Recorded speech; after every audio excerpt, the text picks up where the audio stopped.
Today we're celebrating the Martyn Farm Harvest Celebration, which is a one time of the year when we set the clocks back to 1890 and celebrate farm life here on the southeast Texas coast.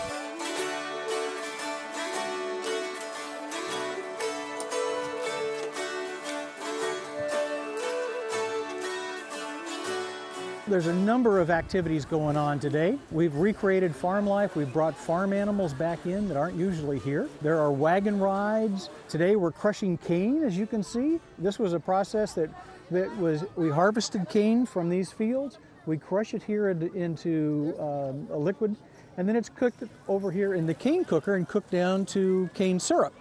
And something that would have been very much part of the fall on farms in this area. And this cane was very much a commercial crop during that period of time.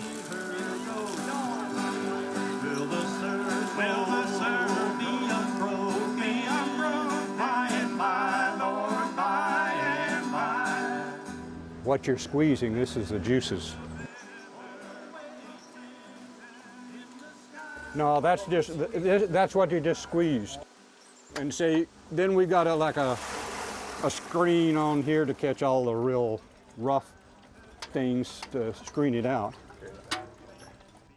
And then we just carry it from over there here in buckets. We've got 2 buckets that we alternate with.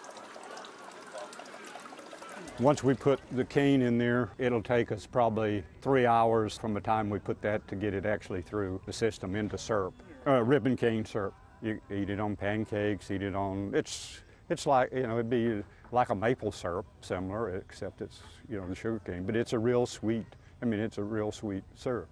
All my brothers, sisters crying, what a home so sad and We've got a chance for folks that are visiting to make rope. If they go to the farmhouse, they can churn butter and make cheese. Plus there's food service and entertainment. We have folks out here that are from the rodeo and a bunch of other places that are putting on entertainment that would have been typical of that time as well.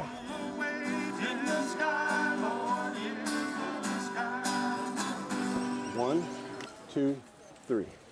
There you go. Now back up. Back up. Perfection. The Martyn Farm was a part of this site before the Nature Center was established. We celebrate that by restoring the farm and conducting classes out here all year, cultural classes, hands-on history. But today we invite the community out along with craftspeople and entertainers that would have been present during that period of 1890 to 1900. We let history take over and enjoy the day.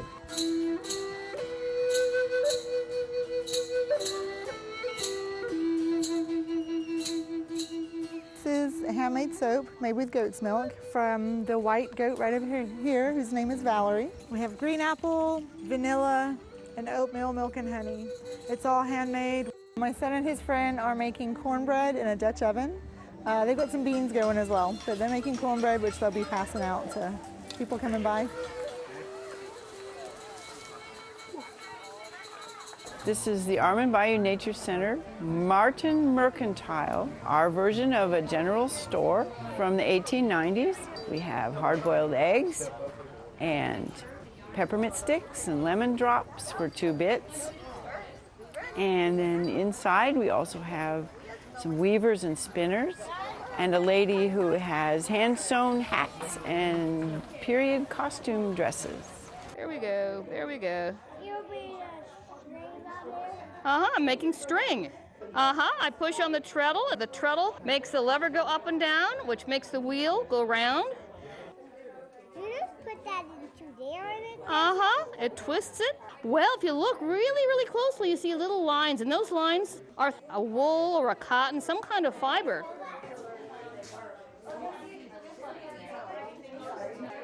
Some of this, I spun this up here on my wheel.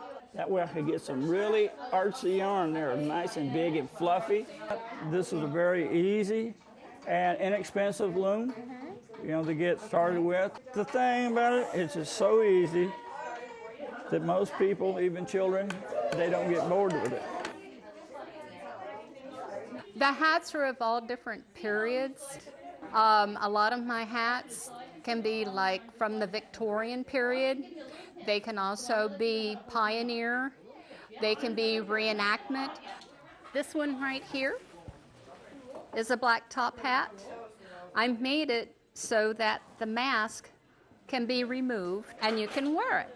Another thing that I like to do is restore garments. The lace trim that is on the sleeve is the actual lace that came on this jacket. One of the vendors that I discovered this year, she shared one of her bonnets with me, and it is called a Civil War bucket bonnet. That bonnet is this one right here. She was also kind enough to share her Civil War yoke collar with me. And as far as I know, she and I are the only two that have the pattern for making it. Twisting rope and making soap like in the old days. Baling hay and pressing cane using the old ways. Doing things down on the farm the way they used to. What a day to have some fun on Armand Bayou. With jambalaya, crawfish pie, filet gumbo.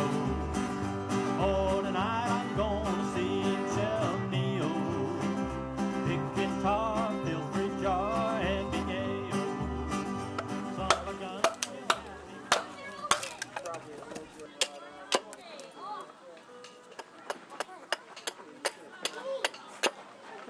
Shave this down a little further, a lot further. It's called a draw knife or a draw shave. Used to be very common hand tools. Before small electric motors were invented, this is how everything would have been done. Table legs, chair legs, hammer handles, small frame saws, very little metal in the old stuff, a lot of wood because wood was all around us and was free, and you had to buy the metal from the guy next door, the blacksmith. So just as a world of wooden things. What I'm burning here is coal. And this fire can get up to over 3,000 degrees. It can get hot enough where I can actually melt this steel that I'm working on. I'm going to work on the tip of the leaf by making a point. That's the tip of the leaf.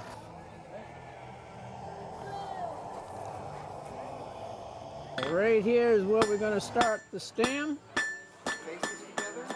If you did, it bounces apart. It's a lot of fun. Take this piece of metal.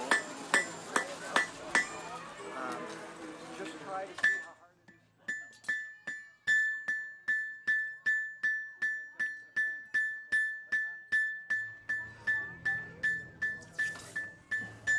is. Now we're going to wax it.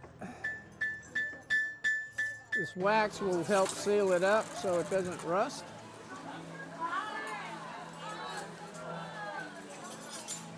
And here we have something that kind of looks like a leaf.